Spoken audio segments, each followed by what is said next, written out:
الحمد لله رب العالمين والصلاة والسلام على رسول الله وعلى آله وصحبه أجمعين.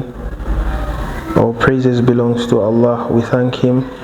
We invoke peace, blessings and salutations to our beloved Messenger Muhammadun sallallahu alayhi wasallam, to his companions and to all those who followed his path until the day of judgment. I welcome you all to this session, the session of steps to Aakhirah. First of all, we talk about a step. What is a step? A step is an act or movement of putting one leg in front of the other in walking or running. And Al-Akhirah literally means last.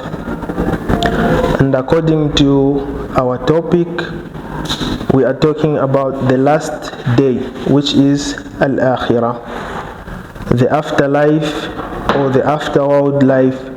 So when we talk about the steps to Akhirah, we mean the preparation for the particular day, the last day, the day of judgment, as it has a lot of names. Like we all know that there are a lot of names for the last day: Yawmul Qiyamah, Yawmul Deen, Yawmul Hisab. And the scholars rahimahumullah, like Imam Al-Qurtubi rahimahullah, he said that anything which has or which is of great importance, it has a lot of names. It is described by so many names. And when we talk about Al-Akhirah, what we mean is that believing in everything that occurs or in everything that happens after death or after when someone dies. And what is death? Death is the separation of the soul from the body.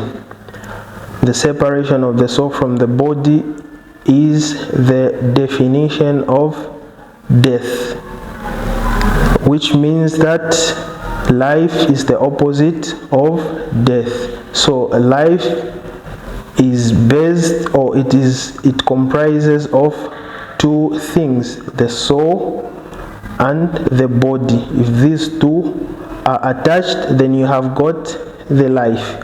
Allah subhanahu wa ta'ala says, Allahu yatawaffa al-anfusa hina mawtiha wallati lam tamut fi manamiha فيمسك التي قضى عليها الموت ويرسل الأخرى إلى أجل مسمى إن في ذلك لقوم يتفكرون. Allah subhanahu wa ta'ala says that indeed Allah subhanahu wa ta'ala takes the souls of the dead. يتوفى الأنفس حين موتها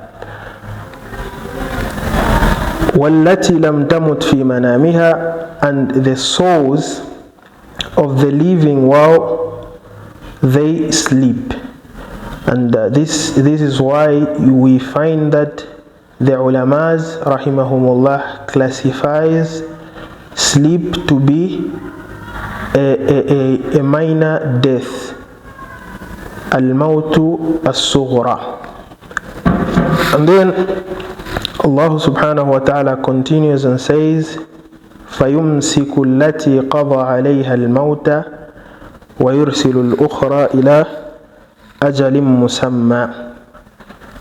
And then Allah subhanahu wa ta'ala keeps hold of those souls whose death has ordained, and sends the others back to the universe or to the world until the appointed time comes. And then he says, Inna fi dhalika لِقَوْمٍ يَتَفَكَّرُونَ. There truly are signs in this for those who reflect.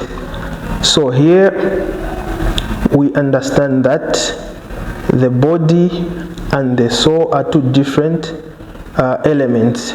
So when they are attached or when they are connected, they make a life. They give someone life.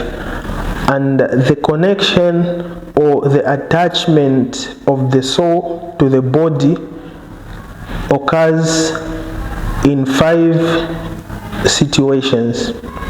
The first situation, it is the attachment of the soul to the body when the body is still in the fetus, in the womb, which means that the soul is attached to the fetus. And this has been benefited from the hadith of Abdullah ibn Mas'ud radiallahu anhu, where the Messenger sallallahu alayhi wasallam had described the creation or the stages of human creation.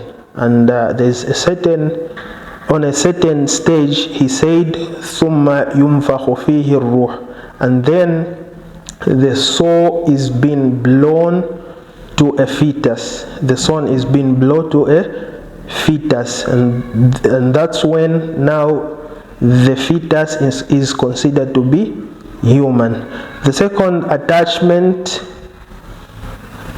is the attachment of the soul to the body when a person is still alive. So the attachment of the body to the soul when the body or when someone is still alive. The third one is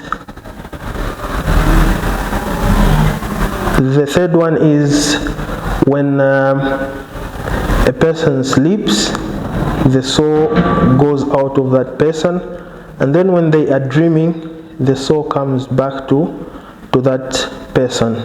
So that's also the attachment of the soul to the body. The fourth attachment of the soul to the body is in the barzakh, and the barzakh is the life of the grave. And this is the belief, the correct belief of the Ahl Sunnah wal Jama'ah, that in the barzakh, in the qabr, a person can have a blessing or can have a punishment. The fifth attachment of the soul to the body is the time when when the body is going to be resurrected on the day of Al-Qiyamah. And the other important element when we talk about the steps to the Aakhirah is that we have to believe that we are all going back to Allah subhanahu wa ta'ala at a certain point. And this is the reason why Allah subhanahu wa ta'ala keeps on reminding us in the Holy Quran and also in the sunnahs or the ahadith of the Messenger Muhammad sallallahu alayhi wasallam, that we just have to believe that there is a day when everyone is going to be judged, and this particular day is Al-Aakhirah. And moreover, it is also among the pillars of Iman. So it means that believing in the Aakhirah, it completes your Iman. Allah subhanahu wa ta'ala says, وَاتَّقُوا يَوْمًا تُرْجَعُونَ فِيهِ إِلَى اللَّهِ ثُمَّ تُوَفَّى كُلُّ نَفْسٍ مَا كَسَبَتْ وَهُمْ لَا يُظْلَمُونَ. He says, fear a day when you will be returned to Allah subhanahu wa ta'ala. Then every soul will be compensated for what it earned, and they will not be treated unjustly, because each and everyone will be treated equally according to what deeds they were doing on earth, on this world. And then he said, وَاتَّقُوا يَوْمًا. So this is the taqwa, fearing Allah subhanahu wa ta'ala in everything we do. We fear Allah subhanahu wa ta'ala in everything we do. One of the scholars, or one of the pious predecessor, was asked to describe what taqwa is, and that person was Talq ibn Habib rahimahullah. He described taqwa as being obedient to Allah subhanahu wa ta'ala upon His light. Being obedient to Allah subhanahu wa ta'ala upon the light of Allah subhanahu wa ta'ala. And then upon doing that, what should you do? We should hope the rewards of Allah subhanahu wa ta'ala, again on the light of Allah subhanahu wa ta'ala, and also fearing Allah subhanahu wa ta'ala upon the light of Allah subhanahu wa ta'ala. And Ali ibn Abi Talib radiyallahu anhu also described the taqwa as putting a barrier between you and the punishment of Allah subhanahu wa ta'ala, and taj'ala baynaka wa bayna adhabillahi alwiqaya wal amalu bitanzil, and also working or doing your deeds according to the Holy Quran, al-amalu bitanzil. And then he also said that the taqwa is al-isti'dadu bi yawm al-rahil, preparing for the last day. Preparing for the last day. That's the taqwa. And some poet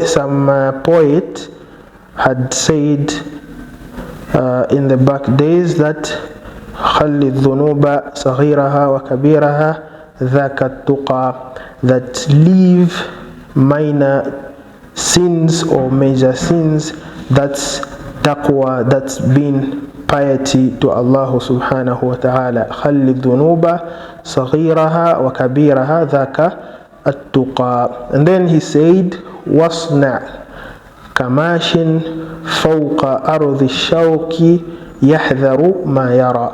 And then he said that you should be in a state that, or imagine in a state that you are walking on the road which is full of thorns.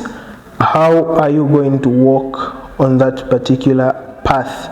So that's why we should be fearing Allah subhanahu wa ta'ala in such way that you are fearing to step on a thorn. And then he said, لا تحقرن صغيرة فإن الجبال من الحصى. Do not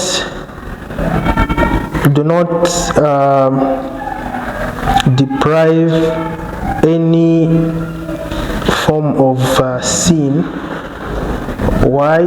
Because a mountain is made up out of small particles. So do not think like, no, I'm just doing a small deed, then maybe Allah subhanahu wa ta'ala will forgive me. No, we are on danger if we have those thoughts. If we have those thoughts.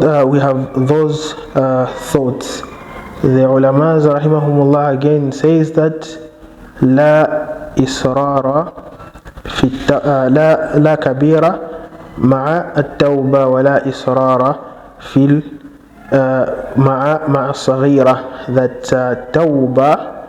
tawbah, it's accepted when a person makes tawbah even if he had made a major sin.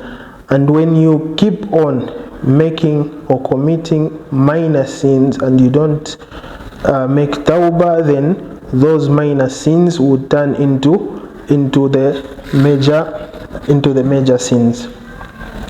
And again, talking about the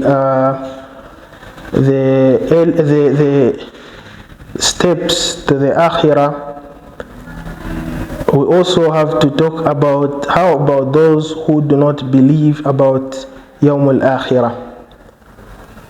Well, the answer is with Allah subhanahu wa ta'ala. He had answered this particular question. Allah subhanahu wa ta'ala said, إِنَّ الَّذِينَ لَا يُؤْمِنُونَ بِالْآخِرَةِ زَيَّنَّا لَهُمْ أَعْمَالَهُمْ فَهُمْ يَعْمَهُونَ. That indeed those who do not believe in the last day, بِالْآخِرَةِ زَيَّنَّا لَهُمْ أَعْمَالُهُمْ, we have beautified their deeds, we have beautified their actions, so they are blind. So we do believe in the Aakhirah, in the last day, so we do know that it is going to occur. It is a must that it just has to occur. No one knows about the exact time when the day of Aakhirah will occur. Not even the Messenger sallallahu alaihi wasallam, not even his companions ridwanullahi alayhim. يسألونك عن الساعة أيان مرساها قل إنما علمها عند ربي لا يجليها لوقتها إلا هو ثقلت في السماوات والأرض لا تأتيكم إلا بغتة يسألونك كأنك حفي عنها قل إنما علمها عند الله ولكن أكثر الناس لا يعلمون. So this is the particular question even the companions were asking the Messenger sallallahu alaihi wasallam about the hour, about the last day. And then Allah subhanahu wa ta'ala answered through the Messenger sallallahu alaihi wasallam. He said that يَسْأَلُونَكَ عَنِ السَّاعَةِ, are they asking you about the hour? And then Allah subhanahu wa ta'ala said, قُلْ إِنَّمَا عِلْمُهَا عِنْدَ رَبِّي, tell them that its knowledge, the knowledge about the time of judgment, it is the knowledge with Allah subhanahu wa ta'ala. And then he said, لَا يُجَلِّيهَا لِوَقْتِهَا, no one can ever imagine or can know about its time. And then he said that ثَقُلَتْ فِي السَّمَاوَاتِ وَالْأَرْضِ, it is heavily in the heaven and also on earth, that the time of judgment will only come to you suddenly. It will only come to you suddenly.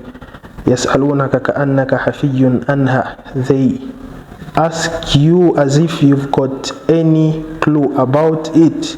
قُلْ إِنَّمَا عِلْمُهَا عِنْدَ اللَّهِ وَلَكِنَّ أَكْثَرَ النَّاسِ لَا يَعْلَمُونَ. Indeed, the knowledge about the time or the last day or the hour, it is with Allah subhanahu wa ta'ala, but most people, they do not know about that, or they do not know that.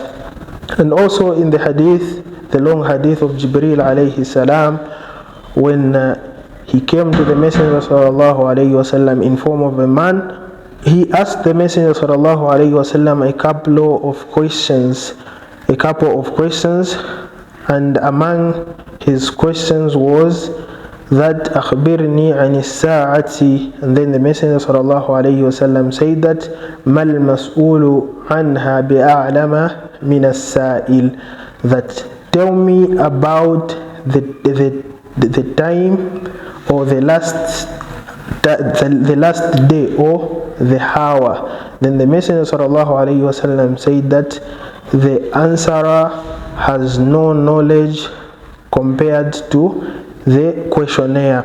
So the questionnaire is in a position whereby he might know the answer, even if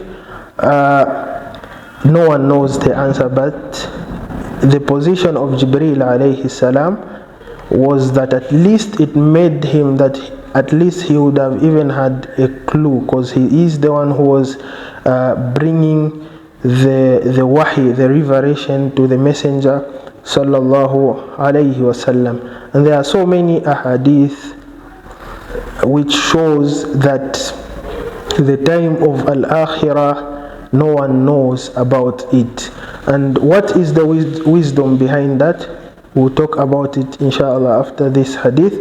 The hadith narrated by Buraidah ibn al-Husayb radiyallahu anhu, where he said that قال صلى الله عليه وسلم خمس لا يعلمها إلا الله عز وجل, that there are 5 things which no one knows except Allah subhanahu wa ta'ala. He mentioned إن الله عنده علم الساعة, indeed Allah, it is only Allah subhanahu wa ta'ala who has the knowledge of the hour, the judgment day. And then he says وَيُنَزِّلُ الْغَيْثِ, وَيُنَزِّلُ الْغَيْثِ, and he is the one who makes the rain to drop. And in other riwayat or in other narrations, it is mentioned or it is stated that Allah subhanahu wa ta'ala is the one who knows when the rain is going to drop. وَيَعْلَمُ مَا فِي الْأَرْحَامِ, and he has the knowledge of what happens in the womb when a woman is pregnant. وَمَا تَدْرِي مَاذَا تَكْسِبُ غَدًا, and no one knows what they will earn tomorrow. وَمَا تَدْرِي نَفْسٌ بِأَيِّ أَرْضٍ تَمُوتُ, and no one knows on which land they are going to die. إِنَّ اللَّهَ عَلِيمٌ خَبِيرٌ, indeed Allah subhanahu wa ta'ala has got all knowledge. Now we say that there is a wisdom behind hiding the day of judgment. The scholars rahimahumullah mention that the reason or the wisdom behind it is that people should be prepared for it, because no one knows about it when the day of judgment is going to occur. So every time we just have to be preparing for the day of al-akhirah. For the day of al-akhirah, not even the Sahaba ridwanullahi alayhim knew it. They were also preparing for each and every day. Even the Messenger sallallahu alayhi wasallam was preparing for this particular day. You will find that in most of the ahadith or in most of the situations, like a Bedouin would come to the Messenger sallallahu alayhi wasallam and asks him, Mata sa'a, or Ya Rasulullah, Mata sa'a, O Messenger of Allah subhanahu wa ta'ala, when is the day of judgment? Then the Messenger sallallahu alayhi wasallam would say, would just give signs. He wouldn't answer that it is going to be on this particular day. And some he would just answer them just to twist them or to take their attention from the question. Sometimes when they ask about the particular day, the Messenger sallallahu alaihi wasallam will just answer like, what have you prepared for it? And this Bedouin answered that, ma sta'adattu laha illa hubballaha wa rasulahu, that I have not prepared anything for it except loving Allah subhanahu wa ta'ala and loving his messenger. Then the Messenger sallallahu alayhi wasallam said that al-mar'u ma'a man ahabba, that indeed a person is going to be resurrected with a person he had loved on this earth. So That's why we have to urge ourselves to love the people who are pious. The people who are pious. That's why you find in some of the poems they say that I have loved the salihin, the pious people, not that I love them, but because I just want to be closer to them. I just want to be closer to them. And also the wisdom behind it, like we said, is that we should be preparing about the Al-Akhirah. The Messenger sallallahu alaihi wasallam also urged us on being prepared for this day.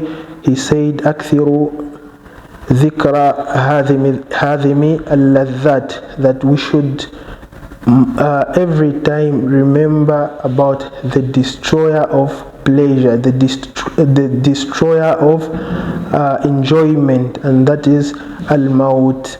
So we, each and everyone, has to prepare for his or her own akhirah, because it is only you alone or me alone who is going to meet Allah subhanahu wa ta'ala, and you are going to be judged alone. I'm also going to be judged alone. هذا وصلى الله عليه وسلم.